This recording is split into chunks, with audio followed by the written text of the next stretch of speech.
সালাফদের চরিত্র এটা ছিল। কোরআনের আয়াত যখন তারা পড়তেন, কোরআনের আয়াতের সাথে নিজের জীবনটাকে মিলাতেন, নিজের চরিত্রটাকে মিলাতেন। এই আয়াতের লক্ষ্য উদ্দেশ্যের সাথে নিজের জীবনের উদ্দেশ্য মিলাতেন। এর মাধ্যম দিয়ে করণীয় বর্জনীয়গুলো তারা জানতেন। এর মাধ্যম দিয়ে তাদের চরিত্রগুলো স্পষ্ট হয়ে উঠত, একদম স্পষ্ট হয়ে উঠত। কত সাহাবীদের বর্ণনা রয়েছে হাদিসের কিতাবগুলোতে, তাফসিরে, যে অমুক আয়াত শুনে তারা কান্নায় ভেঙে পড়লেন, অমুক আয়াতের তেলাওয়াত শুনে কান্নায় ভেঙে পড়লেন। কেন? দেখছিলেন যে আয়াতের সাথে তার সাথে জীবনটা মিলতেছে না, হচ্ছে না। অথবা অমুক আয়াতের সুসংবাদ শুনে তারা কান্নায় ভেঙে পড়েছেন। কেন? উনি নিজেকে কল্পনাও করতে পারেন নাই যে আল্লাহ তাকে এত ভালোবাসেন, এত পছন্দ করেন, কল্পনাও করতে পারেন না। আলহামদুলিল্লাহ রাব্বিল আলামিন, والصلاة والسلام على أشرف الأنبياء والمرسلين نبينا محمد وعلى آله وأصحابه أجمعين ومن تبعهم بإحسان إلى يوم الدين. اللهم علمنا ما ينفعنا وانفعنا بما علمتنا وزدنا علما. اللهم إنا نعوذ بك من علم لا ينفع ومن قلب لا يخشع ومن نفس لا تشبع ومن دعوة لا يستجاب لها. اللهم آت نفوسنا تقواها وزكها أنت خير من زكاها أنت ولينا ومولاها. يا حي يا قيوم برحمتك نستغيث أصلح لنا إلهنا شأننا كله ولا تكلنا إلى أنفسنا طرفة عين. سبحانك لا علم لنا إلا ما علمتنا إنك أنت العليم الحكيم. সমস্ত প্রশংসা, যাবতীয় গুণগান একমাত্র, কেবলমাত্র, শুধুমাত্র আল্লাহ রাব্বুল আলামিন, আহকামুল হাকিমিন, আরহামুর রাহিমিন, ইলাহুল আলামিনের জন্য, যিনি আমাদেরকে মুসলিম করে সৃষ্টি করেছেন, যিনি আমাদের জন্য উত্তম হালাল রিজকের ব্যবস্থা করেছেন, যিনি আমাদেরকে বিশুদ্ধ হিদায়াতের পথে আহ্বান জানিয়েছেন, যিনি আমাদেরকে মৃত্যু দিবেন, যিনি আমাদেরকে পুনরায় কিয়ামতের দিন তাঁর সামনে হিসাবের মুখোমুখি করবেন এবং বিশুদ্ধ ঈমান, বিশুদ্ধ আমলের ভিত্তিতে যিনি আমাদেরকে নাজাত আর জাযা দান করবেন, সে আল্লাহরই প্রশংসা, যিনি আমাদেরকে প্রতি সপ্তাহের মতো আজকেও কিতাবুত তাওহীদের এই তালিমি মাজলিসে অংশগ্রহণ করার তৌফিক দান করেছেন। আলহামদুলিল্লাহ। সালাতু সালাম আমাদের প্রিয় নবী মুহাম্মদুর রাসূলুল্লাহ সাল্লাল্লাহু আলাইহি ওয়া আলিহি ওয়াসাল্লামের প্রতি আল্লাহ সুবহানাহু ওয়া তাআলা যাকে কল্যাণের আধার করে বিশ্ব মানবতার জন্য মুক্তির দূত করে পাঠিয়েছিলেন, যার আদর্শের বাস্তবায়ন করা প্রত্যেক জাতি, ধর্ম, বর্ণ নির্বিশেষে সকল শ্রেণী পেশার মানুষের জন্য ফরজ করে দেওয়া হয়েছে, যার আদর্শের বাস্তবায়ন প্রকৃত হিদায়াত, কল্যাণ, নাজাত আর সফলতার একমাত্র পথ। আল্লাহুম্মা সাল্লি আলা মুহাম্মদ ওয়া আলা আলি মুহাম্মদ কামা সাল্লাইতা আলা ইব্রাহিম ওয়া আলা আলি ইব্রাহিম ইন্নাকা হামিদুম মাজিদ। আল্লাহুম্মা বারিক আলা মুহাম্মদ ওয়া আলা আলি মুহাম্মদ কামা বারাকতা আলা ইব্রাহিম ওয়া আলা আলি ইব্রাহিম ইন্নাকা হামিদুম মাজিদ। আলহামদুলিল্লাহ, আমরা ইয়াউমুস সাbt বা শনিবারের আসরের পরের এই মুবারক সময়ে পৃথিবী বিখ্যাত মশহুর মারুফ কিতাবুত তাওহীদ যা মুহাম্মদ ইবনে আব্দুল ওয়াহ্হাব রাহমাতুল্লাহি আলাইহির লিখিত কিতাবগুলোর মধ্য হতে অন্যতম একটি কিতাব। এই কিতাবের দার্স আমরা শুরু করেছি। ধারাবাহিকভাবে এই দার্স চলতে থাকবে শনিবারের আসরের পরের এই সময়ে। আল্লাহর কাছে আমরা চাইব আল্লাহ যেন এই কিতাবে লিখিত বিষয়বস্তুগুলোর মাফহুম আমাদেরকে উপলব্ধি করার তৌফিক দান করেন এবং এই কিতাবের যে দাবি রাখে এই উম্মতের কাছে সেই দাবিটুকু যেন আল্লাহ আমাদেরকে পুরো করার বাস্তবায়ন করার তৌফিক দান করেন এবং এই কিতাবের যে মূল চরিত্র তাওহীদুল্লাহ, এই কিতাবের যে মূল চরিত্র তাওহীদুল্লাহ, এই চরিত্রটুকু আল্লাহ আমাদেরকে আমাদের এই জীবনে বাস্তবায়ন করার তৌফিক দান করেন। আল্লাহ তাওহীদি চরিত্র, এটা যেন আমাদের চরিত্রে চলে আসে, আমরা যেন তাওহীদি চরিত্রে চরিত্রবান হতে পারি। জীবনের চরিত্রের যতগুলো দিক আছে প্রত্যেকটা দিকে যেন আমরা আল্লাহ তাওহীদের বাস্তবায়ন করতে পারি, সে তৌফিক আল্লাহ আমাদেরকে দান করেন। আল্লাহুম্মা আমিন। ভূমিকায় আমাদের আলোচনা চলছিল, আজও সেই ভূমিকার উপরেই দার্সের বিষয়বস্তু। ভূমিকার যে মূল বক্তব্য মুহাম্মদ বিন আব্দুল ওয়াহ্হাব রাহমাতুল্লাহি আলাইহি আল্লাহ তাবারক ওয়া তাআলা কালাম থেকে ভূমিকার সূচনা করেছেন।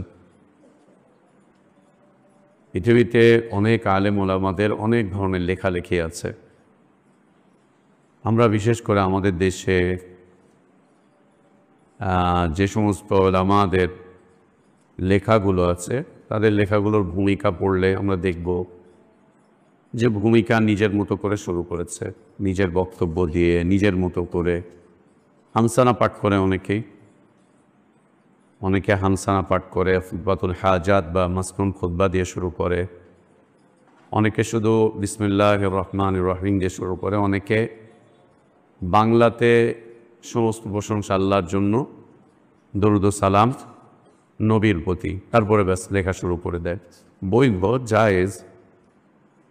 কিন্তু মুহাম্মদ বিন আব্দুল ওয়াহ্হাব রাহমাতুল্লাহি আলাইহি তার এই কিতাবের ভূমিকার লেখা কত চমৎকার, যে নিজের পক্ষ থেকে বা কোনো মানুষের কোনো কথাকে তুলে না ধরে তিনি সরাসরি শুরু করেছেন বিসমিল্লাহির রহমানির রহিম দিয়ে, আল্লাহর নামের বারাকাত অর্জনের জন্য। আল্লাহর নামের বারাকাত অর্জনের জন্য বিসমিল্লাহির রহমানির রহিম দিয়ে শুরু করেই বলছেন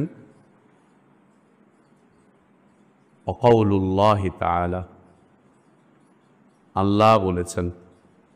ভূমিকা আল্লাহর কালাম দিয়ে, এটা হচ্ছে লেখার এক বিশেষ সৌন্দর্য, বিশেষ বৈশিষ্ট্যমণ্ডিত লেখা। এবং একজন লেখকের লেখার যে ভূমিকা আছে ওই ভূমিকা থেকে উপলব্ধি করা যায় লেখকের অনেকগুলো বিষয়। একজন লেখকের কিতাবের ভূমিকা থেকে লেখক সম্পর্কে অনেকগুলো বিষয় উপলব্ধি করা যায় ভূমিকা থেকে। প্রথমত যে বিষয়টা উপলব্ধি করা যায় ভূমিকা থেকে সেটা হচ্ছে লেখকের মানহাজটা কি।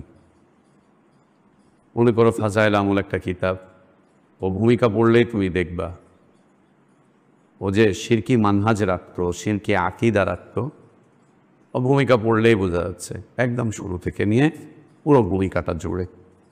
একই রকম বেহেশতি জোর পড়লেও ওই রকমই দেখা যায়, এটার ভূমিকাতেও ওই রকমই কিছু কথা। সুফিবাদের কিতাবগুলোর ভূমিকা পড়লে দেখবে যে ওখানে ওগুলোই লেখা। আবার দেখবে জামাতে ইসলামী বা ইসলামী রাজনীতিবিদ যারা আছে, এদেরও তো অনেক আলেম আছে যারা ইসলামের নামে রাজনীতি করছে, এদের কিতাবাদি পড়লেই বোঝা যায় যে ওর মানহাজ ওখান থেকে স্পষ্ট হয়ে উঠছে। ভূমিকাতেই মানহাজ স্পষ্ট হয়ে ওঠে যে এর মানহাজটা কি। খুব কম মানুষ আছে যাদের মানহাজ ভূমিকাতে বোঝা যায় না, খুব কম লেখক যাদের মানহাজ ভূমিকাতে বোঝা যায় না। এরা হচ্ছে খুব চতুর, অনেক বেশি চতুর, চালাক, ওদের ভিতরে নিফাক আছে, খুব চতুর। চাতুরতার সাথে সে তার ভূমিকায় তার মানহাজকে লুকিয়ে গিয়েছে, মানহাজকে লুকিয়ে গিয়েছে।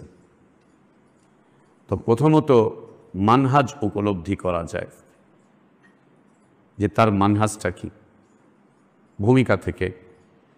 দ্বিতীয় যে বিষয়টি উপলব্ধি করা যায় সেটা হচ্ছে এই লোকটার লক্ষ্য উদ্দেশ্য কি, এই কিতাব লেখার কারণ। এই কিতাব যে সে লিখেছে কোন উদ্দেশ্যে লিখেছে, কি লক্ষ্য নিয়ে লিখেছে, লক্ষ্যটা কি, কোন লক্ষ্য? তার লক্ষ্য কি দুনিয়া, না তার লক্ষ্য দিন? তার লক্ষ্য কি দুনিয়ার বৈষয়িক বিষয় না আখিরাত? দুনিয়ার বৈষয়িক বিষয় কি? দুনিয়ার বৈষয়িক বিষয় হচ্ছে তিনটা জিনিসের সাথে সম্পৃক্ত। দুনিয়ার বৈষয়িক বিষয় তিনটা জিনিসের সাথে সম্পৃক্ত।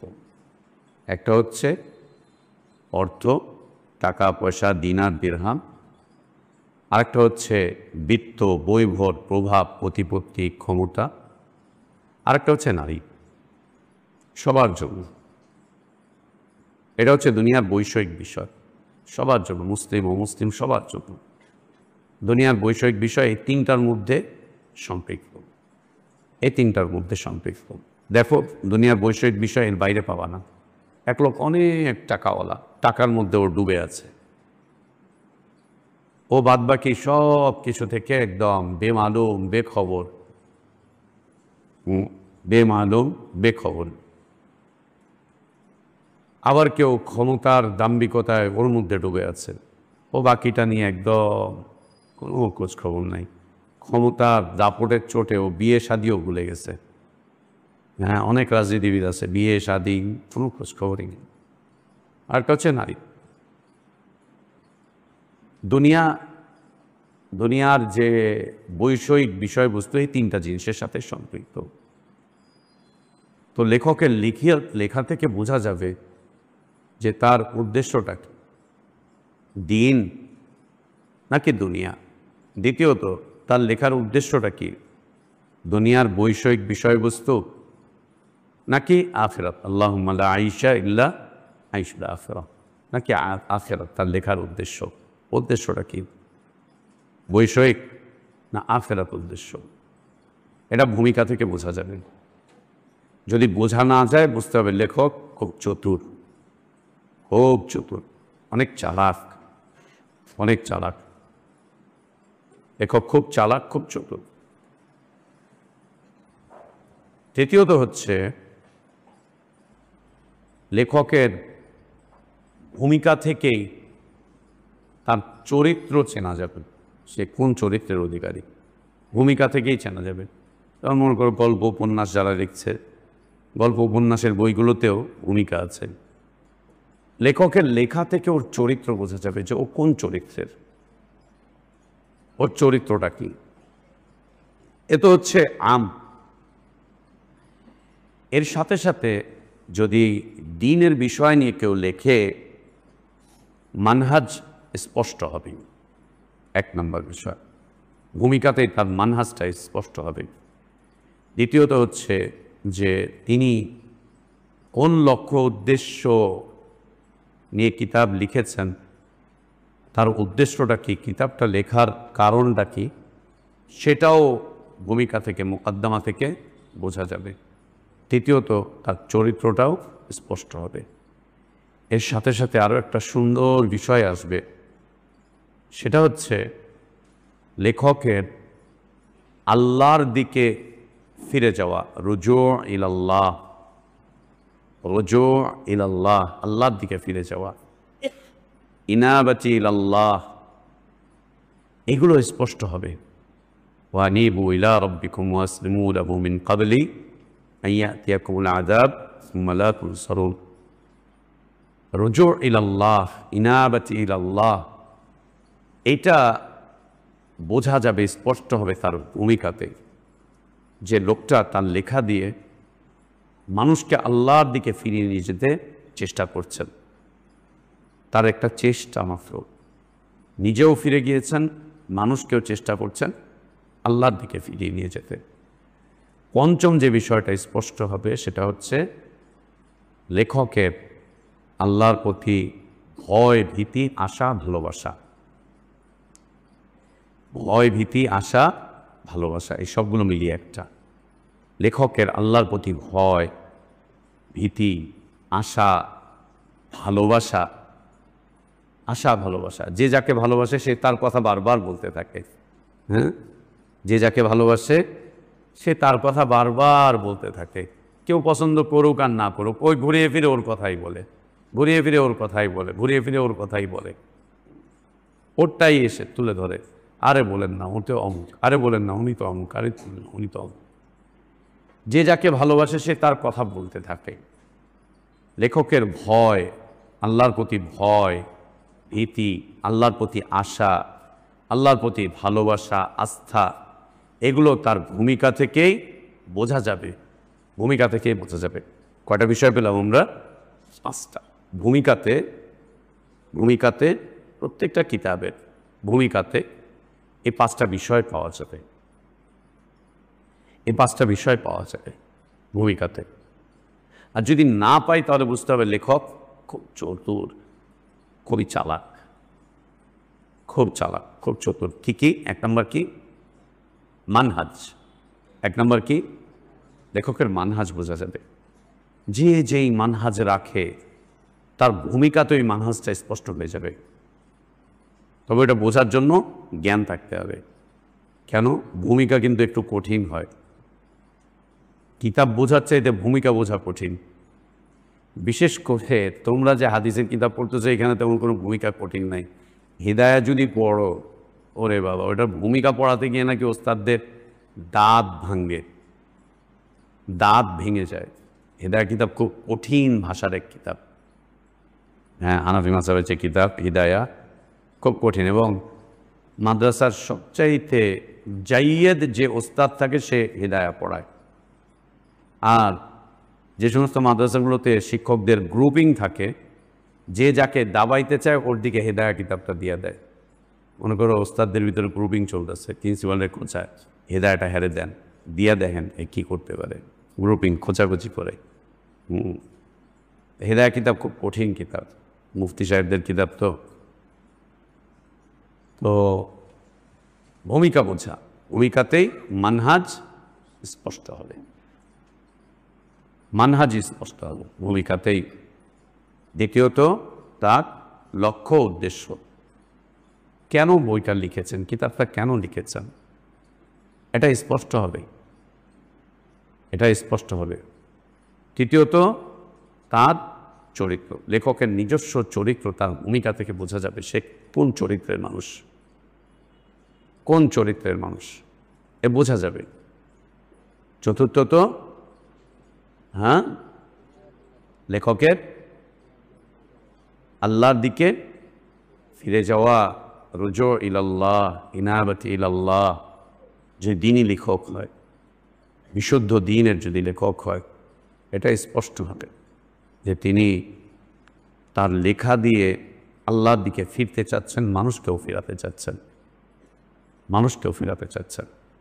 পঞ্চমত, লেখকের আল্লাহর প্রতি ভয়, ভীতি, আস্থা, ভালোবাসা, এগুলো স্পষ্ট হয়ে উঠবে। এই যে 5টা বিষয় কিতাবুত তাওহীদের ভূমিকাতে, এই 5টা বিষয় তুমি পাবা। কিতাবুত তাওহীদের ভূমিকাতে তুমি এই 5টা বিষয় পাবা, একদম সুন্দর করে পাবা এই 5টা বিষয়।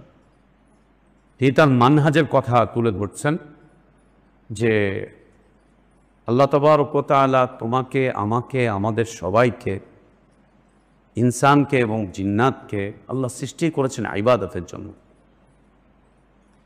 ইবাদতই হচ্ছে মানহাজ, ইবাদতটা হচ্ছে মানহাজ। এ দেখো মানহাজ স্পষ্ট, ওমা খালাকতুল জিন্না ওয়াল ইনসা ইল্লা লিয়াবুদুন।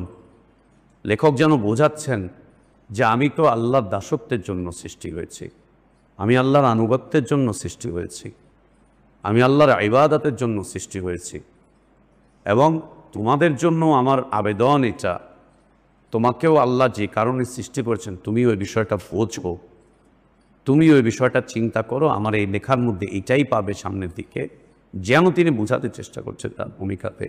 ওমা খালাকতুল জিন্না ওয়াল ইনসা ইল্লা লিয়াবুদুন। একজন মানুষ যখন কোরআনের এই আয়াত পড়বে, এই আয়াত পড়ে খালি মানুষকে বলবে, তাই না? আমাদের হুজুররা যেমন ওয়াইজা, আল্লাহ আমাদের সবাইকে আপনাদেরকে সৃষ্টি করেছেন হচ্ছে আল্লাহ দাসত্ব করার জন্য, কিন্তু আমাকে না। হুজুরদের ওয়াজের উদ্দেশ্য কি থাকে? জনগণ ভালো হোক, জনগণ ভালো হোক, জনগণ দান করুক, জনগণ জান্নাতে যাক, জনগণ জাহান্নাম থেকে বাঁচুক। আপনি আতামুরুনা আন-নাসা বিল বিররি ওয়া তানসাউনা আনফুসাকুম ওয়া আনতুম তাতলুনাল কিতাবা আফালা তা'কিলুন। জনগণ না। কোরআনের যত আয়াত তুমি মানুষের কাছে তুলে ধরবে, প্রথম মুখাতাবকে নিজে, ওয়াসাইকুম ওয়া নাফসি বিতাকওয়াল্লাহ, ওয়াসাইকুম ওয়া নাফসি বিতাকওয়াল্লাহ, প্রথম মুখাতাব নিজে। আমাদের আলোচনাতে মানুষের উপরে তাসির পড়ে না। এখন এই যুগে এমন আলেম খুঁজে পাওয়া খুব দুষ্কর, যাদের দার্স তাদরিসে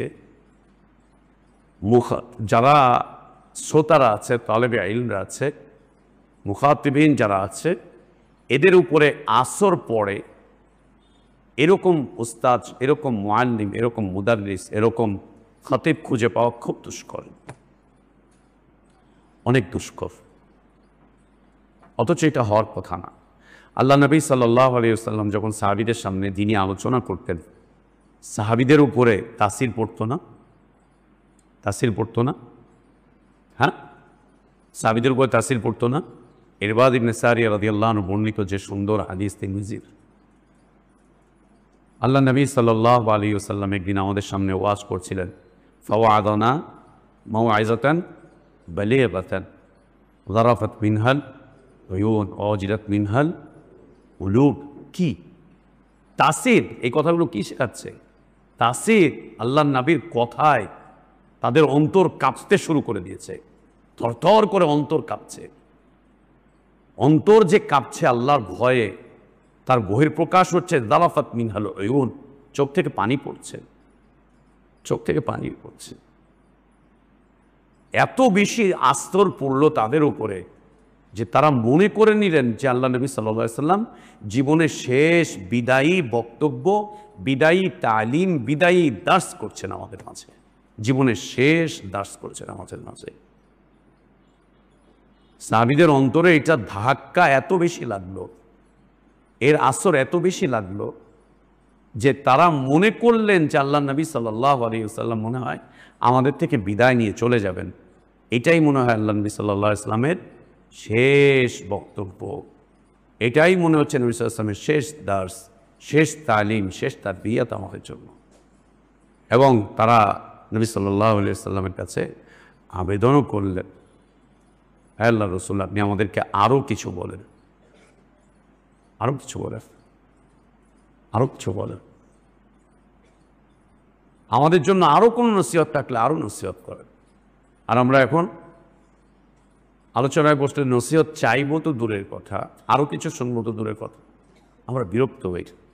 শেষ করে না কেন? দূরও আর কত গেজাইব? শেষ করে না কেন? দূর আর কত গেজাবে? আর কত, আর কত? ছাড়ে না কেন? ছাড়ে না কেন? একজন বাম হাত দিয়ে এরকম কাটতে থাকে, বাম হাতের এই আঙ্গুলের নখটা খায়, আর এই আঙ্গুল দিয়ে ওই সময় হচ্ছে ওটা এ কাটতেছে, খাচ্ছে, আরেকজন চুল কাটছে, তো আরেকজন ঘুমাচ্ছে, আরেকজন ওরা খোঁচা মারতেছে, আরেকজন হাসতেছে।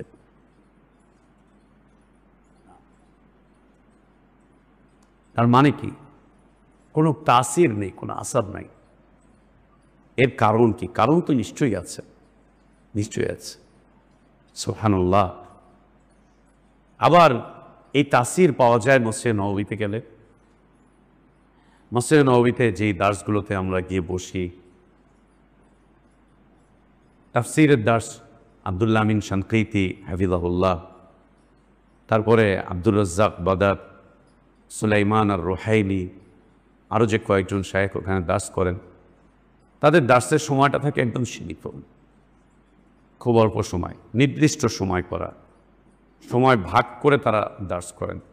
মাগরিব থেকে এশার আজানের আগে শেষ করে দিতে হবে, সময় অল্প। আসরের পরে অল্প কিছুক্ষণ, 40 মিনিট 45 মিনিট বা সর্বোচ্চ 1 ঘন্টা শেষ। ফজরের পরে ওই রকম অল্প সময়, নির্দিষ্ট সময়। আলোচনা করছেন, যখনই শেষ হয়ে যাচ্ছে সবার চেহারার দিকে তাকালে মনে হয় যেন এত তাড়াতাড়ি শেষ হয়ে গেল, আরেকটু আগালো না কেন, আরেকটু আগালো না, এত তাড়াতাড়ি শেষ হয়ে গেল। সবার মধ্যে এরকমটাই দেখা যায়, শ্রোতাদের মাঝে, তালেবে ইলমদের মাঝে এটাই দেখা যায় যে আরেকটু আগালো না, আরেকটু হলো না। সবার চেহারা দেখলে উপলব্ধি করা যায় যে এরা আরেকটু এলিম চাচ্ছিল, আরেকটু বসতে চাচ্ছিল, আরেকটু ভাল লাগতেছিল তাদের কাছে, যে শেষ হয়ে গেল, এখন আরেকটু যেত, আরেকটু যেত, আরেকটু যেত। এই তাসিরটা ওখানে আছে, আল্লাহ তাদেরকে দিয়েছেন। এবং তাদের ওই দাসগুলোতে বসলে দেখা যায় যে কার চোখ ছলছল করছে, কে মাথাটা নিচু করে তওবা ইস্তেগফার করছে, কে ওস্তাদের চোখের দিকে তাকিয়ে আছে, তো আছে একা আদারে, দেখা যায়। আল্লাহ তোমাদেরকে এইগুলো দেখার তৌফিক দান করেন। এগুলো কোনো গল্প কথা বলছি না, বাস্তবতা, ওয়াল্লাহ বাস্তবতা, ওয়াল্লাহ আল্লাহ বাস্তবতা, এটা বাস্তবতা, এটা বাস্তবতা, ওয়াল্লাহি এটা বাস্তবতা, এটা গল্প না। মনে হয় যেন কেন ছেড়ে দিল এত তাড়াতাড়ি, আরেকটু পড়াতো, আরেকটু দার্সে থাকতাম, আরেকটু শুনতাম, আরও 2টা হাদিস পড়াতেন, আরও 2টা আয়াতের তাফসীর হতো, কিন্তু সময় সীমিত, নির্ধারিত সময়, ওর ভিতরে শেষ করতে হবে। মানুষের চোখগুলো, সামিঈনরা যারা থাকে, কাউকে দেখা যাচ্ছে ছলছল করে তাকিয়ে আছেন, চোখ ছলছল করছে, কাউকে দেখা যাচ্ছে মাথা নিচু করে কাঁদছেন, অথবা নিজে নিজে লজ্জিত হচ্ছেন, অথবা নিজের কোনো কিছু মনে করছেন। কাউকে দেখা যাচ্ছে ওস্তাদের দিকে অপলক দৃষ্টিতে তাকিয়ে আছেন, ওস্তাদের কথাগুলো যেন গিলে নিচ্ছেন, চোখ দিয়ে গিলতেছে, কান দিয়ে গিলতেছে, হৃদয় দিয়ে গিলতেছে। কেন বলো তো? কারণ হচ্ছে তারা যারা ওখানে হাদিস পড়ান, তাদের প্রত্যেকটা আয়াত এবং হাদিস পড়ানোর বিষয়বস্তু থাকে, আগে নিজেকে তারা মুখাতাব করছেন, এর সাথে নিজেকে মিলিয়ে নিয়েছেন, খুব সুন্দর করে, চমৎকার করে মিলিয়ে নিয়েছেন তাদের জীবনটাকে। মিলিয়ে নেওয়ার কারণে এখন তারা যা বলছেন মানুষের উপরে এর একটা ক্রিয়া প্রতিক্রিয়া, একটা তাসির আসতেছে। আর আমাদের অবস্থা হচ্ছে, আমরা অন্যের সংস্কার চাই, অন্যের সংশোধন চাই। আমরা চাই ছাত্ররা তাহাজ্জুদ আদায় করুক, আমরা ঘুমিয়ে থাকব। আমরা চাই ছাত্ররা নফল সিয়াম পালন করুক, আমরা সবাই খেয়ে দিয়ে ওজন বাড়াবো। আমরা চাই ছাত্ররা সবর করুক, আমরা আমাদের মতো চলবো। আমরা চাই ছাত্ররা আল্লাহর অলি হয়ে যাক, দেশের মানুষ আল্লাহর অলি হোক, সম্প্রদায় আল্লাহর অলি হোক, সম্প্রদায় সবর করুক, সবাই জান্নাতি হয়ে যাক, সবাই পাপ ছেড়ে দিক। কিন্তু নিজে, এটা আমার না, এটা আমার জন্য না, এটা আমার জন্য না। এই জায়গাটাতে হচ্ছে সমস্যার কারণ, এইটা হচ্ছে সমস্যার কারণ। নিজেকে আগে মুখাতব করুন। সালাফদের চরিত্র এটা ছিল, কোরআনের আয়াত যখন তারা পড়তেন, কোরআনের আয়াতের সাথে নিজের জীবনটাকে মিলাতেন, নিজের চরিত্রটাকে মিলাতেন। এই আয়াতের লক্ষ্য উদ্দেশ্যের সাথে নিজের জীবনের উদ্দেশ্য মিলাতেন। এর মাধ্যম দিয়ে করণীয় বর্জনীয়গুলো তারা জানতেন, এর মাধ্যম দিয়ে তাদের চরিত্রগুলো স্পষ্ট হয়ে উঠত, একদম স্পষ্ট হয়ে উঠত। কত সাহাবীদের বর্ণনা রয়েছে হাদিসের কিতাবগুলোতে, তাফসিরে, যে অমুক আয়াত শুনে তারা কান্নায় ভেঙে পড়লেন, অমুক আয়াতের তেলাওয়াত শুনে কান্নায় ভেঙে পড়লেন। কেন? দেখছিলেন যে আয়াতের সাথে তার সাথে জীবনটা মিলতেছে না, হচ্ছে না। অথবা অমুক আয়াতের সুসংবাদ শুনে তারা কান্নায় ভেঙে পড়েছেন। কেন? উনি নিজেকে কল্পনাও করতে পারেন নাই যে আল্লাহ তাকে এত ভালোবাসেন, এত পছন্দ করেন, কল্পনাও করতে পারেননি। আমাদের সালাফদের লেখার মধ্যে একটা বিষয় পাওয়া যেত যে তারা নিজেদেরকে মুখাতাব করতেন, নিজেদেরকে মুখাতাব করতেন, তারপরে অন্যরা। এবং কোরআনের আয়াতের পাঠক যারা, কোরআনের আয়াতের পাঠক যারা, যারা কোরআনের আয়াত তেলাওয়াত করবে, যারা তেলাওয়াত করবে, যারা পড়বে, যারা দলিল হিসাবে আয়াতকে উপস্থাপন করবে, সে যেন আগে নিজের জীবনের সাথে একে মিলিয়ে নেয়। তেমনই একটি আয়াত মানব সৃষ্টির রহস্য, মানব সৃষ্টির উদ্দেশ্য এবং একই সাথে জিন্নাতদের সৃষ্টির রহস্য, উদ্দেশ্য, আল্লাহ কেন সৃষ্টি করেছেন। মুহাম্মদ বিন আব্দুল ওয়াহাব রহমতুল্লাহ আলাইহি চাইলে এখানে আরও কিছু লিখতে পারতেন, না বলে, নিজের কোনো কথা তুলে না ধরে সোজা কেন তিনি সৃষ্টি হয়েছেন, কেন আমরা সৃষ্টি হয়েছি, আর আমাদেরকে কে সৃষ্টি করেছেন? আল্লাহ সুবহানাহু ওয়া তাআলা। কে সৃষ্টি করেছেন আমাদেরকে? আল্লাহ সুবহানাহু ওয়া তাআলা। যেহেতু আল্লাহ আমাদেরকে সৃষ্টি করেছেন, তো আমাদের সৃষ্টির উদ্দেশ্যটা কে জানাবেন? আল্লাহ সুবহানাহু ওয়া তাআলা, তিনি জানাবেন। যে লোকটা মোবাইল ফোন কোম্পানি তৈরি করেছে বা মোবাইল ফোন আবিষ্কার করেছে, সেই বলবে যে এটার আবিষ্কারের পিছনের কারণটা কি। এইটার আবিষ্কারের পিছনের কারণ এই লোকটা যা বলতে পারবে। যে লোকটা জেনারেটর আবিষ্কার করেছে সে এটার কথা ওইভাবে বলতে পারবে না। যে জেনারেটর আবিষ্কার করেছে সে বলতে পারবে, হ্যাঁ আমি মানুষের জীবনে পাওয়ার দিতে চাচ্ছিলাম, জেনারেটরের মাধ্যম দিয়ে এই একটা পাওয়ার আসবে, এই আসবে, এই আসবে, এই আসবে। এটা যে তৈরি করেছে সে বলছে যে হ্যাঁ এটা আমি মানুষের যোগাযোগ ব্যবস্থাকে একদম কাছাকাছি আনতে চাচ্ছিলাম, যাতে সারা দুনিয়ার মানুষ যোগাযোগের ক্ষেত্রে খুব সংক্ষিপ্ত হয়ে যায়, একদম কাছাকাছি চলে আসে। এবং এই মোবাইল ফোন প্রমাণ করছে যে দুনিয়া খুব ছোট, দুনিয়া খুব ছোট, দুনিয়াটা খুব ছোট। দুনিয়া বড়? দুনিয়া বড়? দুনিয়া বড় না, দুনিয়া খুব ছোট, একদম ছোট। দুনিয়া খুব ছোট, তার একটা প্রমাণ বহন করছে এই যোগাযোগ মাধ্যম। এই যোগাযোগ মাধ্যম, এই একটা মেশিন তোমার কাছে থাকা মানে সারা দুনিয়ার খোঁজ খবর তোমার কাছে থাকা, সারা দুনিয়ার যোগাযোগ তোমার কাছে থাকা। তুমি আগে যদি ওই দেশে যে একটা কাজ করতে হতো, এখন আর ওখানে যে কাজটা করার দরকার নেই, তুমি এখানে বসে ওখানে সংবাদ পাঠিয়ে ওখান থেকে সব তথ্য মতো নিয়ে তুমি এখানে বসে সব কিছু করতে পারছো। এ প্রমাণ করছে দুনিয়া খুব ছোট, দুনিয়া খুব ছোট। এর তুলনায় জান্নাত অনেক বড়, অনেক বড়, জান্নাত অনেক বড়। দুনিয়া খুব ছোট, একদম ছোট, সীমিত। দুনিয়ার পরিধি খুব সীমিত, আয়তন খুব সীমিত, আয়তন পরিধি খুব সীমিত, একদম ছোট, একদম সংক্ষিপ্ত। দুনিয়ার এই প্রান্ত থেকে ও প্রান্ত তেমন বড় কিছু না, তেমন বড় কিছু না। তো আল্লাহ সুবহানাহু ওয়া তাআলা ইনসান এবং জিন্নাতকে যেই কারণে সৃষ্টি করেছেন, ওই একই কারণে সাধারণ ইনসানদেরকেও আল্লাহ সৃষ্টি করেছেন। ওই একই কারণে ফজিলতওয়ালা ইনসানদেরকেও আল্লাহ সৃষ্টি করেছেন। সাধারণ ইনসান হচ্ছে আমরা, ফজিলতওয়ালা ইনসান হচ্ছে আম্বিয়া আলাইহিমুস সালাতু ওয়াস সালাম। তারা এমন নয় যে আল্লাহ আমাদের সাধারণ মানুষদেরকে সৃষ্টি করেছেন তার ইবাদতের জন্য, আর নবী রাসূলদেরকে আল্লাহ সৃষ্টি করেছেন অন্য কোনো কাজ করার জন্য। না, বিলকুল না। তামাম ইনসান জগৎ বলতে যা আছে, ইনসান জগৎ বলতে যা আছে, সকল ইনসানের সৃষ্টি, এবং জিন্নাত বলতে যা আছে সকল জিন্নাতের সৃষ্টি একটা মাত্র উদ্দেশ্যে, সেটি হচ্ছে লিয়াবুদুন। এই আয়াতে কারিমা ভূমিকাতে নিয়ে আসার কারণে মুহাম্মদ বিন আব্দুল ওয়াহাব রহমতুল্লাহি আলাইহি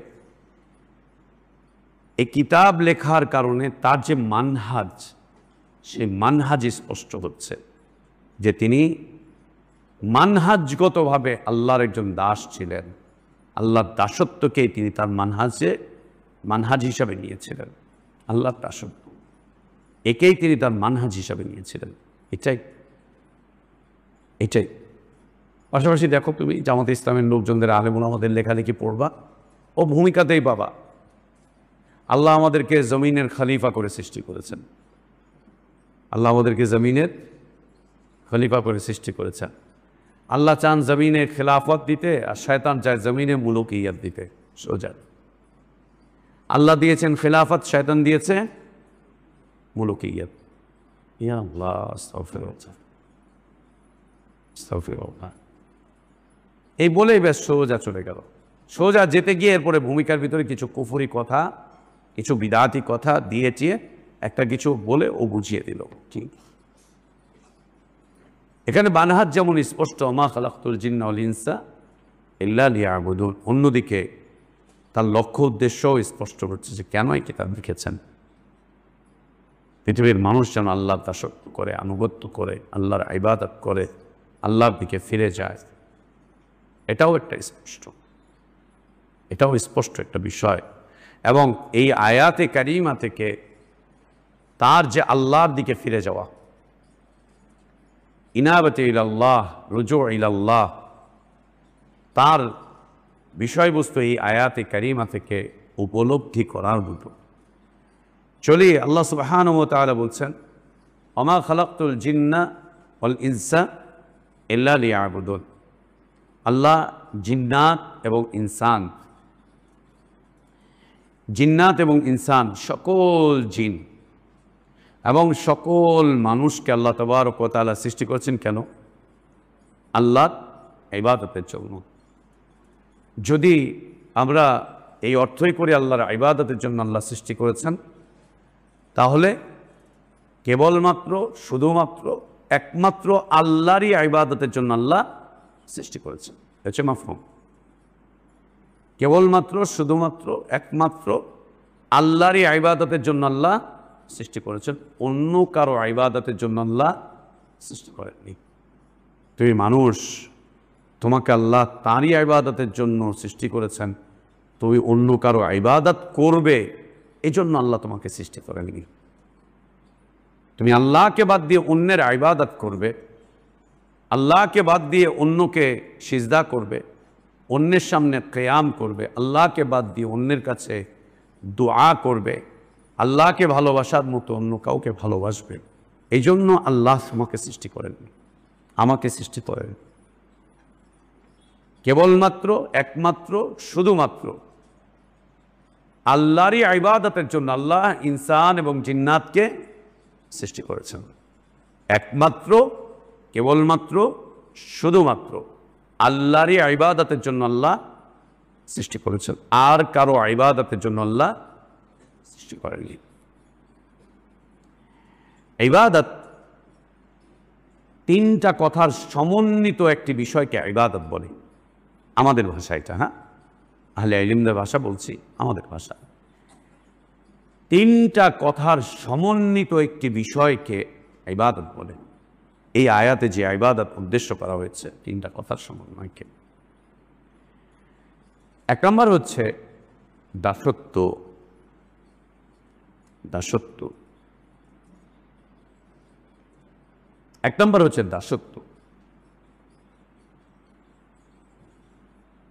আল্লাহরই দাসত্ব করো, অন্য কারো সেবা দাস হয়ে দুনিয়াতে বাঁচার চিন্তা করতে যেও না। অন্য কারো সেবা দাস, অন্য কারো সেবা দাসী, অন্য কারো সেবা দাস হয়ে দুনিয়াতে বাঁচার চেষ্টা করতে যেও না। দুনিয়াতে যদি বাঁচার জন্য কোনো লড়াই করো, বাঁচার জন্য যদি কোনো সংগ্রাম করো, বাঁচার জন্য যদি কোনো উপায় উপকরণ খোঁজো, বাঁচার জন্য যদি কোনো উপায় উপকরণ তালাশ করো, তাহলে সেটা হচ্ছে তোমার জন্য আল্লাহর দাসত্ব। আল্লাহর দাসত্ব, আল্লাহর দাস হয়ে বেঁচে থাকার চেষ্টা করো, আল্লাহর দাস হয়ে বেঁচে থাকার চেষ্টা করো। আমরা যেন দুনিয়াতে আল্লাহর দাস হয়ে বেঁচে থাকার চেষ্টা করি, অন্য কারো সেবা দাস না, অন্য কারো সেবা দাস না, আল্লাহর দাসত্বের সাথে যেন বেঁচে থাকার চেষ্টা করি। এখন দাস কাকে বলে? দাস হচ্ছে যার নিজস্ব কোনো স্বাধীনতা নাই, মালিকের ইচ্ছা আর অনিচ্ছাই হচ্ছে দাসদের জীবনের চলার একটা গণ্ডি, রাস্তা। একজন দাস তার জীবনের ইচ্ছা আর অনিচ্ছা যা আছে এর কোনো স্বাধীনতা থাকবে না। তার ইচ্ছার কোনো স্বাধীনতাও নাই, অনিচ্ছারও কোনো স্বাধীনতা নেই। তার ইচ্ছা এবং অনিচ্ছা মালিকের ইচ্ছা এবং অনিচ্ছার গণ্ডিতে আবদ্ধ। মালিকের ইচ্ছা এবং গণ্ডিতে আবদ্ধ। দাসের ক্ষেত্রে একজন দাস স্বাধীন হতে চাচ্ছে, মালিক বলছে না, তোকে আমি স্বাধীন করবো না, আজাদ করবো না, আজাদ হতে পারবে না, আজাদ হতে পারবে না। একজন দাস বলছে আমি বিয়ে করবো, মালিক বলছে না, তোকে বিয়ে দিব না, ও বিয়ে করতে পারবো, বিয়ে করতে পারবে। একজন দাসকে তার মালিক নিয়ে যে বাজারে নিয়ে গিয়েছে বিক্রি করবে, ওর বলার সুযোগ নাই, না আমি বিক্রি হব না, আপনি আমাকে বিক্রি করতে যেন না, আমি বিক্রি হব না, ওকে বেছে নেন। সেটা কেমন?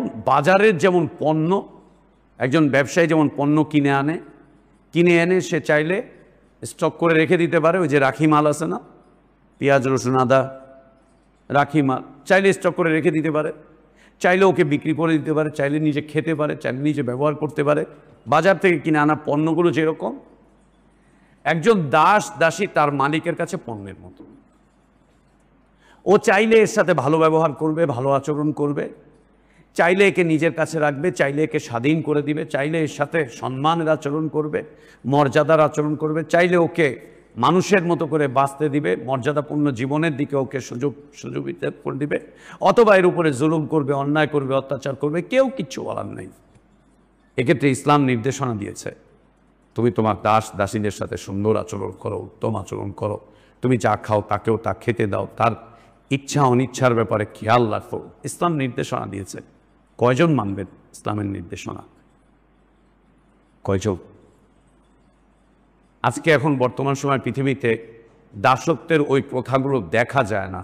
যদি দেখা যেত তাহলে এই আয়াতের অর্থ, দাসত্বের অর্থটা স্পষ্ট হয়ে উঠত, স্পষ্ট হয়ে উঠত। মালিক চেয়েছে দাসকে খালি গা করে রেখে দিতে, সারাদিন কড়া রোদের মধ্যে খালি গা করে রেখে দিয়েছে, তীব্র গরম, খালি গায়ে দাঁড়িয়ে আছে, পিঠ ফোসকা পড়ে গেছে, কিছু বলার নেই। উচিত ওর উপরে ইনসাফ করো, ভালো ব্যবহার করো, কিন্তু না, আমার লোক, আমি যা ইচ্ছা তাই করবো, আমি যা ইচ্ছা তাই করবো। চাইলে ওকে 3 বেলা খাবার না দিয়ে 1 বেলা খাবার দিচ্ছে, চাইলে ওকে ভালো থাকার জায়গা না দিয়ে ওকে গোয়াল ঘরে নিয়ে রাখতেছে, মনে চাইলে ওকে মারধর করতেছে, যা ইচ্ছা তাই করছে, এমনকি ওর দিনদারিতার উপরে পর্যন্ত আঘাত করছে। যেমন বিলাল রাদিয়াল্লাহু আনহু, আল্লাহর জীবন ছিল এবং অনেক সাহাবীদের জীবন ছিল। আল্লাহ নবী সাল্লাল্লাহু আলাইহি ওয়াসাল্লাম সাহাবীদের উপরে এত এত এত নসিহত করেছেন দাসীদের ব্যাপারে, যে সাহাবীরা উৎসাহিত এত বেশি হয়েছিলেন যে সাহাবীরা নিজেদের দাসীগুলোকে আজাদ করা শুরু করলেন, স্বাধীন করে দেওয়া শুরু করলেন। এবং এক্ষেত্রে নবী সাল্লাল্লাহু আলাইহি ওয়াসাল্লাম সুন্দর একটা নীতি দিয়ে রেখেছিলেন যে যদি মুমিন হয়, মুসলিম হয়, তাহলে তাকে আজাদ করে দাও, ছেড়ে দাও, তাকে তার স্বাধীনতার উপরে দিয়ে দাও, স্বাধীনতা দিয়ে দাও। তো প্রথম কথা হচ্ছে দাসত্ব। আল্লাহর দাস হয়ে দুনিয়াতে বেঁচে থাকো, তার মানে আল্লাহর ইচ্ছা আর অনিচ্ছার কাছে নিজের ইচ্ছা আর অনিচ্ছাকে জলাঞ্জলি দিয়ে দাও, নিজের ইচ্ছা আর অনিচ্ছাকে জলাঞ্জলি দিয়ে দাও। আল্লাহর পছন্দ আর অপছন্দের কাছে নিজের পছন্দ আর অপছন্দকে জলাঞ্জলি দিয়ে দাও, জলাঞ্জলি দিয়ে দাও।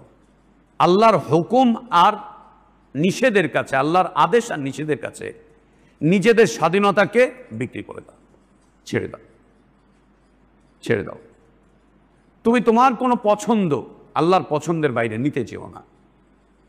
তুমি তোমার কোনো ইচ্ছা, কোনো চাওয়াটাকে আল্লাহ সুবহানাহু ওয়া তাআলার চাওয়ার বিপরীতে নিতে চেও না, তার ইচ্ছার বিপরীতে নিতে চেও না, তার পছন্দের বিপরীতে নিতে চেও না, তার সন্তুষ্টির বিপরীতে নিতে চেও না, নিতে চেও না। আর এক্ষেত্রে তোমার মনে রাখার বিষয় হচ্ছে ইন্নাল্লাহা লা ইয়াযলিমু মিসকালা যাররা ওয়া মাল্লাহু ইউরিদু বিযাল্লামিন লিল আবিদ। আল্লাহ জালেম নন, আল্লাহ জালেম, আল্লাহ তার বান্দাদের উপরে জুলুম করেন না, এবং আল্লাহ সুবহানাহু ওয়া তাআলা তার কোনো বান্দার উপরে কোনো কিছু চাপিয়ে দেন না, সাধ্যের অতীত কোনো কিছু চাপিয়ে দেন না আল্লাহ সুবহানাহু ওয়া তাআলা তার বান্দাদের উপরে। এবং আল্লাহ সুবহানাহু ওয়া তাআলা তার বান্দাদের উপরে অত্যন্ত দয়ালু, অত্যন্ত মেহেরবান, অত্যন্ত স্নেহপরায়ণ, অত্যন্ত ভালোবাসেন তিনি তার বান্দাদেরকে। খুব ভালোবাসেন, খুব ভালোবাসেন তার বান্দাদেরকে, খুব দয়া করেন, খুব দয়া করেন, খুব ভালোবাসেন তার বান্দাদেরকে। বান্দার প্রতি তার দয়ার কোনো শেষ নেই। অজস্র দয়া দিয়ে তার বান্দাদের উপরে প্রদর্শন করেন, অনেক দয়া তার বান্দাদের উপরে। ইল্লা লিয়াবুদুন, বান্দা যেন আল্লাহর দাসত্বের মধ্যেই জীবনটা কাটায় এবং আল্লাহর দাসত্ব করতে গিয়ে যেন সত্যিই আল্লাহর দাসত্ব করে, সত্যিই যেন আল্লাহর দাসত্ব করে। আল্লাহর এই দাসত্ব করতে গিয়ে যেন তার মধ্যে কোনো ফুটিলতা না আসে, তার মধ্যে যেন কোনো রিয়া না আসে। আল্লাহর দাসত্ব করতে গিয়ে যেন কোনো ধরনের রিয়া না আসে, কোনো ধরনের রিয়া যেন না আসে। ও যেন লোক দেখানো কোনো কাজ না করে, সত্যিই যেন আল্লাহ দাসত্ব করেন। আর দাসত্ব কি? নিজের ইচ্ছা, নিজের পছন্দ, নিজের চাওয়া, নিজের বিষয়বস্তুগুলো সব কিছুকে আল্লাহর পছন্দ আর অপছন্দের কাছে সমর্পণ করে দেওয়া। না, আমার আল্লাহ জানেন আমার জন্য কোনটা কল্যাণ, আমার আল্লাহ খুব ভালো জানেন আমার জন্য কোনটা উপকারী, কোনটা ক্ষতিকর। যেটা উপকারী সেটা আমার আল্লাহ আমার জন্য হালাল করে দিয়েছেন, যেটা আমার জন্য ক্ষতিকর সেটা আমার জন্য আমার রব হারাম করে দিয়েছেন। যেটা পবিত্র সেটা আমার রব আমার জন্য হালাল করেছেন, যেটা অপবিত্র সেটা আমার রব আমার জন্য হারাম করে দিয়েছেন, নিষিদ্ধ করে দিয়েছেন। আমার রব জানেন আমার জন্য কোনটা উপযোগী, কোনটা উপকারী। আমার রবের চাইতে আমি বেশি জানি না, আমার রবের চাইতে কেউ বেশি জানে না, কেউ বেশি জানে না। দাসত্ব অন্য কারো দাস না, অন্য কারো দাস না। দাস তার মনিবের কাছে যেভাবে দাঁড়ানো উচিত, আমরা যেন আমাদের রবের কাছে ঠিক সেইভাবে করে দাঁড়াই, সেইভাবে করেই যেন আমাদের রবের সামনে আমরা ঝুঁকে যাই, সেইভাবে করেই যেন আমাদের জীবনটাকে আমরা দাসত্বের শৃঙ্খলার মধ্যে নিয়ে আসি। সে দাসত্ব হবে কার? আল্লাহ সুবহানাহু ওয়া তাআলা। শুধুমাত্র তার, শুধুমাত্র তার, আল্লাহ শুধুমাত্র তার। দ্বিতীয়ত হচ্ছে আনুগত্য। আনুগত্য, আনুগত্য, আনুগত্য বুঝি? আনুগত্য হচ্ছে কোনো হুকুম শোনার পরে সেটার বিপরীতে আর না যাওয়া, কোনো হুকুম শোনার পরে সেটার বিপরীতে আর না যাওয়া। আদেশ করেছেন সালাত আদায় করো, ছাড়ার সুযোগ নেই। আদেশ করেছেন সিয়াম পালন করো, ছাড়ার সুযোগ নেই। আদেশ করেছেন যাকাত দাও, ছাড়ার সুযোগ নেই। আদেশ করেছেন আল্লাহর রাস্তায় দাওয়াত দাও, ছাড়ার সুযোগ নেই। আদেশ করেছেন পবিত্র জীবন যাপন করো, ছাড়ার কোনো সুযোগ নেই, ছাড়ার সুযোগ নেই। এক্ষেত্রে উত্তম নমুনা হচ্ছে আল্লাহর আনুগত্য করতে গিয়ে কোনো প্রশ্ন না করা, আল্লাহর আনুগত্য করতে গিয়ে কোনো প্রশ্ন না করা, আল্লাহকে কোনো প্রশ্ন না করা, আল্লাহকে কোনো প্রশ্ন না করা। আল্লাহর আনুগত্য করতে গিয়ে আল্লাহকে কোনো প্রশ্ন না করা। কেন যে আল্লাহ এইভাবে করে না খায় থাকার হুকুম করলেন? আজীব কথা। খাউন টাউন সব আছে, টাকা পয়সা সব আছে, এরপরে 1 মাস ব্যাপী না খায় থাকতে বলছে, এমন কথা। কি কারণে আল্লাহ এইভাবে করে মহিলাদের একেবারে হিজাবের মধ্যে বস্তাবন্দি হয়ে থাকতে বললেন? না, হিজাবকে কি বলছে? বস্তাবন্দি। নাউযুবিল্লাহ, নাউযুবিল্লাহ। বস্তাবন্দি, বস্তাবন্দি। আস্তাগফিরুল্লাহ। আরে বাবা, আমি কামাই করব, আমি খাবো দাবো, কেন 2.5% যাকাত দিতে কইল? আমার টাকা আমি কেন যাকাত দিব? কেন দেব? এই প্রশ্ন করার পরেও যদি যাকাত দেয়ও, ওর ওই যাকাত ওর জন্য কোনো উপকার বয়ে আনবে না, কোনো উপকার বয়ে আনবে একদম। আনুগত্য হচ্ছে প্রশ্নের ঊর্ধ্বে হুকুম আহকামকে মেনে নেওয়া। একে কি বলে? আনুগত্য। এটাই হচ্ছে ইতাআত। প্রশ্নের ঊর্ধ্বে, প্রশ্নকে ঊর্ধ্বে রাখা, আল্লাহর আদেশ এবং নিষেধগুলোর বাস্তবায়ন করতে গিয়ে আদেশ এবং নিষেধকে প্রশ্নের ঊর্ধ্বে রাখা। না, কাকে প্রশ্ন করবো? আল্লাহকে। কিভাবে প্রশ্ন করবো আল্লাহকে? আমি কি জানি? আমার ইলম কতটুকু? আমার জ্ঞান কতটুকু? কতটুকু? আমি তো আমার ইতিহাসই জানি না, আমি তো আমার বাল্যকালের কথাই আমার মনে নাই। আমার স্মৃতিতে কত বিভ্রাট, আমি কত কিছু ভুলে যাচ্ছি, কত কিছু ভুলে যাচ্ছি। আমার জ্ঞানের কত অপ্রতুল্যতা, আমার জ্ঞানের কত কমতি, কত ঘাটতি। আর আমি আমার অতীত জানি না, আমি আমার ভবিষ্যৎ জানি না, এবং আমি আমার আগামী 2 মিনিট পরের খবর রাখি না যে কি হতে যাচ্ছে। আমি আমাকে কিভাবে প্রশ্নদানে জর্জরিত করব আমার রবের হুকুম আহকামকে নিয়ে? আল্লাহকে প্রশ্ন করার সুযোগটা কোথায়? সুযোগটা কোথায়? দ্বিতীয়ত হচ্ছে রসুলের আনুগত্য, মানে আল্লাহ রসুল সাল্লাল্লাহু আলাইহি ওয়াসাল্লামের আদেশ নিষেধ এগুলোকে প্রশ্নের ঊর্ধ্বে রাখা, এগুলোকে প্রশ্নের ঊর্ধ্বে রাখা, প্রশ্নের ঊর্ধ্বে রাখা। সুবহানাল্লাহ, রাসূল ইসলামের আনুগত্যের ক্ষেত্রে পৃথিবীর মুসলিমিনগণ খুব ফেল করে ফেলেছে, অনেক ফেল করেছে, অনেক অনেক ফেল করেছে। মাযহাবগুলোই তার প্রমাণ। সুন্নাত মানতে গিয়ে কত মাযহাবের জন্ম। এক সলাতের যদি আমরা ধরি পৃথিবীতে 4 মাযহাব আছে, তো 4 মাযহাব এক সলাতকে 4 ভাগ করে ফেলছে, এক জায়গাতে আসতে পারে নাই। যদি 6 মাযহাব ধরি তাহলে 6টা, যদি 8টা ধরি তাহলে 8টা, যদি আরো বেশি ধরি তাহলে আরো বেশি। যেটাই করি আল্লাহ রসুল সাল্লাল্লাহু আলাইহি ওয়াসাল্লামের মুবারক হাদিসগুলোকে আমরা যায়েফ মওযু ওগুলোকে বাদ দিয়ে দিলাম। যায়েফ মওযু মুনকার ওগুলো সব আমরা বাদ দিলাম। যেগুলো গ্রহণযোগ্য, যেগুলো আমলযোগ্য, এইগুলোকে নিয়েই কত ইখতিলাফ, এগুলোকে নিয়েই কত মতানৈক্য, এগুলোকে নিয়ে কত বক্তব্য, কত বিবৃতি। এদিকে কি বোঝা যাচ্ছে? এদের মাঝে রাসূল ইসলামের আনুগত্য নেই। ইখতিলাফ দিয়ে যেন বোঝাতে চেষ্টা করছে, আল্লাহ রসুল আপনি কেন এরকম করলেন? এটা না করে ওইটা করতেন, ওইটা না করে সেইটা করতেন। নবী সাল্লাল্লাহু আলাইহি ওয়াসাল্লামের মুবারক হাদিসগুলোকে মেনে নিতে পারে না, তো ব্যাস এক এক সময় এক একটা অজুহাত তুলে দিচ্ছে। এই সময় মনে হয় ওইরকম ছিল না, ওই সময় মনে হয় সেরকম ছিল না, এটা মনে হয় এইটার বিষয়টা এরকম, ওইটা মনে হয় ওইরকম। নবী সাল্লাল্লাহু আলাইহি ওয়াসাল্লাম মনে হয় সাহাবীরা বগলের নিচে মূর্তি নিয়েছিলেন, সাহাবীরা মনে হয় পিছন দিকটা পালায় চলে যেতেন। এই জন্য নবী সাল্লাল্লাহু আলাইহি ওয়াসাল্লাম আদেশ করলেন, এক কাজ করো, গায়রুল মাগদুবি আলাইহিম ওয়ালাদ-দাল্লিন বলার পরে তোমরা জোরে আমিন বলবা, তাহলে আমি বুঝবো তোমরা পিছনে আসো, তোমরা পিছনে আসো।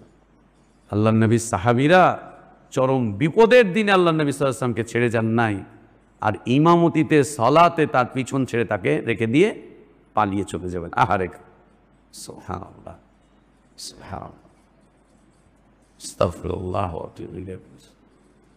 আল্লাহ নবী সাল্লাল্লাহু আলাইহি ওয়াসাল্লাম আনুগত্য প্রশ্নের ঊর্ধ্বে। যদি হাদিস বিশুদ্ধ হয়, হাদিস যদি আমলযোগ্য হয়, প্রশ্নের ঊর্ধ্বে। আল্লাহ নবী সাল্লাল্লাহু আলাইহি ওয়াসাল্লামের মুবারক হাদিস যেগুলো রয়েছে, সুন্নাহ যেগুলো রয়েছে, এগুলো মেনে চলা প্রশ্নের ঊর্ধ্বে। এটাই হচ্ছে নবী সাল্লাল্লাহু আলাইহি ওয়াসাল্লামের আনুগত্য। তুমি কে আল্লাহ নবী সাল্লাল্লাহু আলাইহি ওয়াসাল্লামকে প্রশ্ন করার? তুমি কে প্রশ্ন করার? হাদিস যদি আমলযোগ্য হয় উসুলের ভিত্তিতে, বাস মেনে চলা, বাস মেনে চলা, যেভাবে সাহাবীরা মেনে চলতেন, বাস মেনে চলা। এটাকে ফিকহের দৃষ্টিতে, মাযহাবের দৃষ্টিতে, মুফতি সাহেবদের দৃষ্টিতে না, বিলকুল না। তো আল্লাহ তাবারক ওয়া তাআলার আনুগত্য প্রশ্নের ঊর্ধ্বে রেখে আল্লাহর আদেশ মেনে চলো, আল্লাহর নিষেধ মেনে চলো, আদেশ আর নিষেধ একে মেনে চলো। এক্ষেত্রে আল্লাহ নবী সাল্লাল্লাহু আলাইহি ওয়াসাল্লাম চমৎকার মূলনীতি বলেছেন, লা তাআতাল মাখলুক ফি মাসিয়াতিল খালিক, লা তাআতাল মাখলুক ফি মাসিয়াতিল খালিক। আল্লাহর অবাধ্য হয়ে, স্রষ্টার অবাধ্য হয়ে অন্য কারো বশ্যতা, বাধ্যবাধকতা, আনুগত্য স্বীকার করার কোনো সুযোগ নেই। আল্লাহর অবাধ্য হয়ে, সৃষ্টিকর্তার অবাধ্য হয়ে, রবের অবাধ্য হয়ে আর কারো বশ্যতা, বাধ্যবাধকতা স্বীকার করার কোনো সুযোগ নেই, কোনো সুযোগ নেই, কোনো সুযোগ নেই। তুমি হাসতে হাসতে আল্লাহর হুকুমকে বরবাদ করবে, আনন্দের সাথে আল্লাহর হুকুমকে ছেড়ে দিবে। হাসতে হাসতে তুমি আল্লাহর হুকুম আহকামগুলোকে কোরবানি করবে, জবাই করে দিবে। হাসতে হাসতে আনন্দের সাথে দুনিয়াবি স্বার্থের কারণে 2-4টা টাকার জন্য, পয়সার জন্য, এটার জন্য, সেটার জন্য তুমি আল্লাহর হুকুম আহকামগুলোকে জলাঞ্জলি দিবে। আর আল্লাহর কাছে তুমি জান্নাত চাইবে, জাহান্নাম থেকে মুক্তি চাইবে, বিলকুল না। আর নিজেকে পরিচয় দিবে যে আমি আল্লাহর বান্দা, বিলকুল না। একদম না, চলবে না, হবে না। আল্লাহ তাবারক ওয়া তাআলার আনুগত্য, তার আদেশ এবং নিষেধকে প্রশ্নের ঊর্ধ্বে রেখে জীবনটাকে চালানো, আল্লাহর আদেশ এবং নিষেধগুলোকে প্রশ্নের ঊর্ধ্বে রেখে জীবন চালানো, একে কি বলে? আল্লাহর আনুগত্য। একে কি বলে? আল্লাহর আনুগত্য। এই কথাই বলছেন আতিউল্লাহ। ঠিক একই রকম আল্লাহ বলছেন ওয়াতিউর রাসূল, রাসূল সাল্লাল্লাহু আলাইহি ওয়াসাল্লামের আদেশ এবং নিষেধ। আল্লাহ রসুল সাল্লাল্লাহু আলাইহি ওয়াসাল্লামের আদেশ এবং নিষেধ, ইত্তিবা সুন্নাহ হাদিস পড়েছিলাম না আমরা, যে আল্লাহর আদেশ আর রসুলের আদেশ, উভয় আদেশকে মেনে চলা, উভয় আদেশকে মেনে চলা, প্রশ্নের ঊর্ধ্বে রেখে। আল্লাহ নবী সাল্লাল্লাহু আলাইহি ওয়াসাল্লামের কাছে আল্লাহ তাবারক ওয়া তাআলা ওয়াহী পাঠাতেন। নবী সাল্লাল্লাহু আলাইহি ওয়াসাল্লাম নিজের মন গড়া কোনো কথা বলতেন না, নিজের থেকে কোনো শরীয়ত তিনি রচনা করেননি, নিজের থেকে কোনো দিন ধর্ম তিনি মানুষের কাছে প্রচার করেননি, নিজের দিকে মানুষকে ডাকেননি, তিনি আল্লাহ থেকে পেয়েছেন। তো তার কথাকে তুমি তোমার মানহাজ দিয়ে যাচাই করো, তার কথাকে তোমার হুজুর দিয়ে, তোমার মুফতি সাহেব দিয়ে, তোমার শাইখকে দিয়ে, নবী সাল্লাল্লাহু আলাইহি ওয়াসাল্লামের সুন্নাতকে তুমি তোমার তরিকা দিয়ে, বাপদাদাকে দিয়ে যাচাই বাছাই করো, আর মান নির্ণয় করো, আর পাল্লার মধ্যে উঠিয়ে দেখো কাঠটা ভারী আর কাঠটা হালকা। কাঠটা ভারী আর কাঠটা হালকা কি? হাদিস সহি মানলাম, হাদিসটা সহি, এটা মানলাম, কিন্তু এই দেশের অধিকাংশ ওলামারা এটা পালন করে না। ওই সহি হাদিসটা এই দেশের জয়ীফ হাদিসের কাছে হালকা, এই দেশের জয়ীফ হাদিসটা সহি হাদিসের তুলনায় ভারী, অতএব এই দেশে এটা চলবে না, অতএব এই দেশে এটা চলবে না। এই কয়েকদিন আগে, মনে হয় 15-20 দিন আগে, উত্তরায় একটা মাদ্রাসায় ভিজিটে গেছিলাম। একটা মাদ্রাসা শুনলাম, মাদ্রাসাটার মুদির যে সে হচ্ছে ইয়ামানি সালাফি। তো দেখতে খুব ইচ্ছে করলো, ইয়ামানের একজন সালাফি আলেমী মাদ্রাসার মুদির। ছোট্টখাটো একটা হিফজখানা মাদ্রাসা, নুরানি নাজেরা হিফজ কিতাব বিভাগ আছে, কুয়েতি একটা সংস্থায় মাদ্রাসাটা পড়েছে। তো আমাকে আমাদের এক দিনী ভাই এবং আমাদের একজন উস্তাদ আমাকে বললেন, যাওয়ার পরে ওনাকে নিয়েই গেলাম আমি সাথে করে।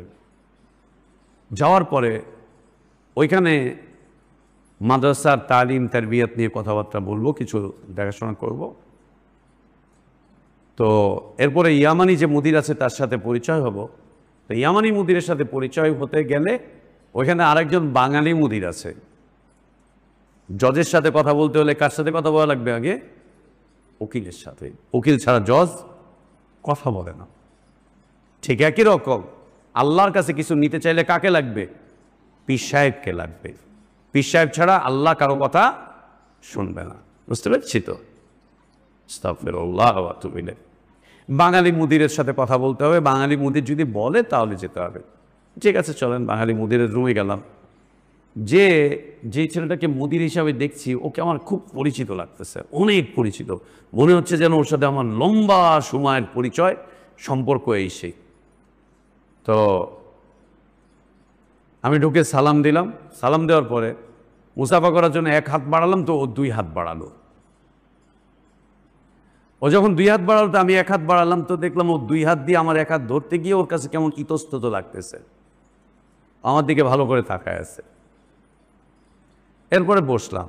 বসার পরে বললাম যে আপনার নাম? তো নাম বলল, আমি নামটা বলতেছি না, নাম বলল। কণ্ঠটা পরিচিত, চেহারাটাও পরিচিত। তো একটা পর্যায়ে নাম জিজ্ঞেস করলাম, নাম বললো, তো আমি আমার নাম বললাম। তো ও আমার নাম বলে আমাকে পরিচিত অপরিচিত এমন কিছু বোঝাতে চেষ্টা করলো না। ওর নামটা যখন বলল, আমি বললাম যে আপনাকে চেনা চেনা লাগতেছে, কোথায় দেখছি, কই কথা হয়েছে? বলছে না, বুঝতে পারছি না। আপনি কি সৌদি আরব ছিলেন? জিজ্ঞেস করলাম। বলছে হ্যাঁ। দাম্মামে ছিলেন? জি হ্যাঁ। খোবারে ছিলেন? জি হ্যাঁ। রাহিমাতে ছিলেন? জি হ্যাঁ। আপনার নাম তাহলে অমুক না? তা আমাকে বলছে আপনি? বললাম যে আমি তো এই। ও আচ্ছা, আপনি কই ছিলেন? এই জায়গায় যায়। ও, তাহলে আপনি কবে আসছেন? আমাকে বললো। আমি বললাম 2008-এ আসছে। জিজ্ঞেস না, আপনি কবে আসছেন? আচ্ছা, আমি 18 সালে আসছেন। আমাকে বললো যে সৌদি আরব থেকে আসছেন, তো ওইখানকার আকিদা, মানহাজ, মাসলাক সব ধরে রাখছেন না ছেড়ে দিচ্ছেন? এখনো কি ওইখানকার আকিদা, মানহাজ, মাসলাক সব ধরে রাখছেন না ছেড়ে দিচ্ছেন? আমি বললাম, আমি তো কখনোই ওইখানকার আকিদা, সৌদি আরবের আকিদা, মানহাজ, মাসলাক কোনোদিনও মানি নাই, গ্রহণও করি নাই। বলেন না ওইখানে যেটা করতেন। বললাম হ্যাঁ, যেটা করতাম সেটা, কিন্তু ওইখানেটা না। তো ওটা কি ছেড়ে দিচ্ছেন নাকি? আমি ওটা কি ছেড়ে দেওয়ার জিনিস? এটা কি ছেড়ে দেওয়ার বিষয়, ছেড়ে দেওয়ার জিনিস? বলছে হ্যাঁ, ছেড়ে দেওয়ার জিনিস। তো কেন? বলছে ওইটা এই দেশে চলার কথা না। কেন? অচল হওয়ার কারণটা কি? অচল হওয়ার কারণটা কি? কারণে কি কারণে অচল হবে? অচল হওয়ার কারণে আচ্ছা, ওইটা এই দেশে কেন চলবে? ওটা ওইখানকার। তাই বললে আপনি কি করেছেন? আচ্ছা, আমি ওটা ওইখানে এয়ারপোর্টে রেখে চলে এসেছি। ওটা ওইখানে এয়ারপোর্টে রেখে, ওই দেশেটা ওই দেশে রেখে দিয়ে চলে এসছে, এসে এই দেশেরটা।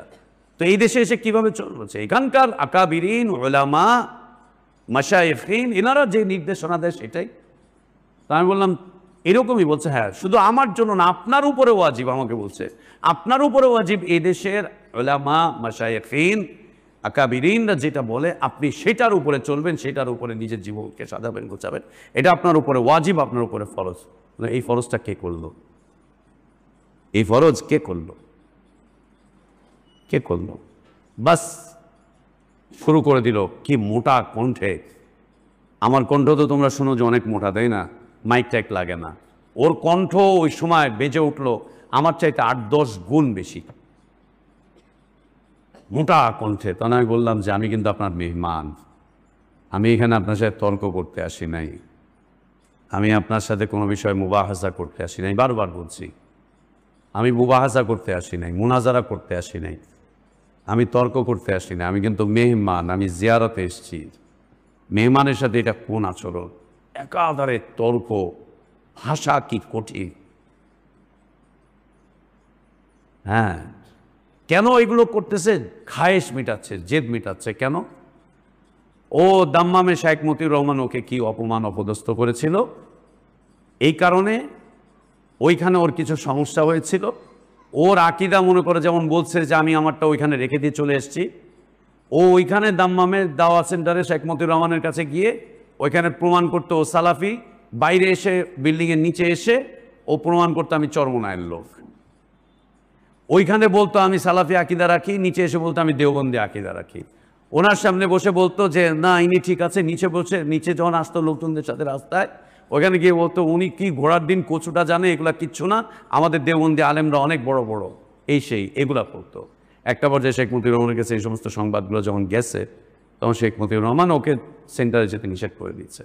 সেন্টারে ও ওই এসো নাউ শিখি, এসো সরব শিখি কিছু লোকজনদেরকে ওখানে পড়াতো, একটা এমনি এক্সট্রা সেন্টারের নিয়োগ না। তো ওর ব্যাপারটা যখন খোঁজ খবর নিয়ে ওকে না করে দিয়েছে, ওর এটা আত্মমর্যাদায় লেগেছে, ওর কাছে খারাপ লেগেছে, সেইটার ঝাল উঠাচ্ছে আমাকে। আমি বললাম ভাই এটা এরকম না, এটা এরকম না, আপনি আমার সাথে এই আচরণ করতে পারেন না, আমি মেহমান।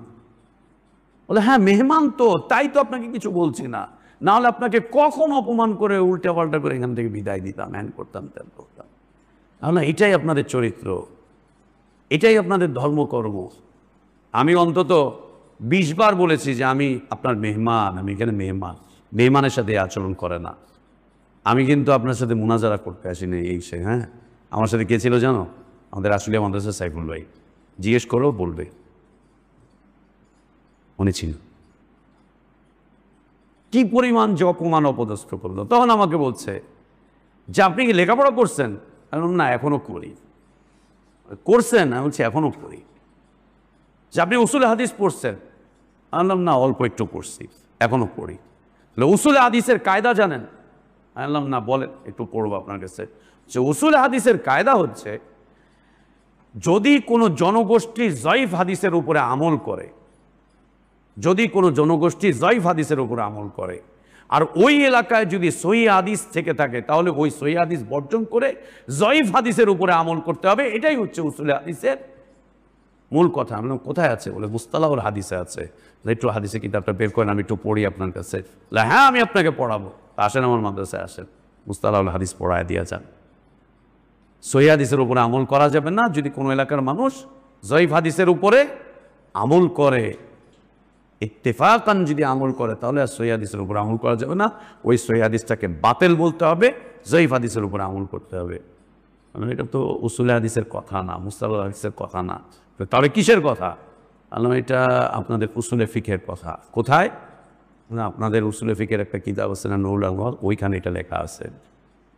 ওইখানে এটাই মিথ্যা কথা, ফালতু কথাটা লেখা আছে যে যদি কিয়াসটার উপরে মানুষ আমল করে আর সেই কিয়াস যদি ফালতুও হয়, ওই কিয়াসের উপরে যদি বেশি মানুষ আমল করে তাহলে কিয়াসের উপরে আমল করতে হবে, এর বিপরীতে সহিহ হাদিসকে ছেড়ে দিতে হবে।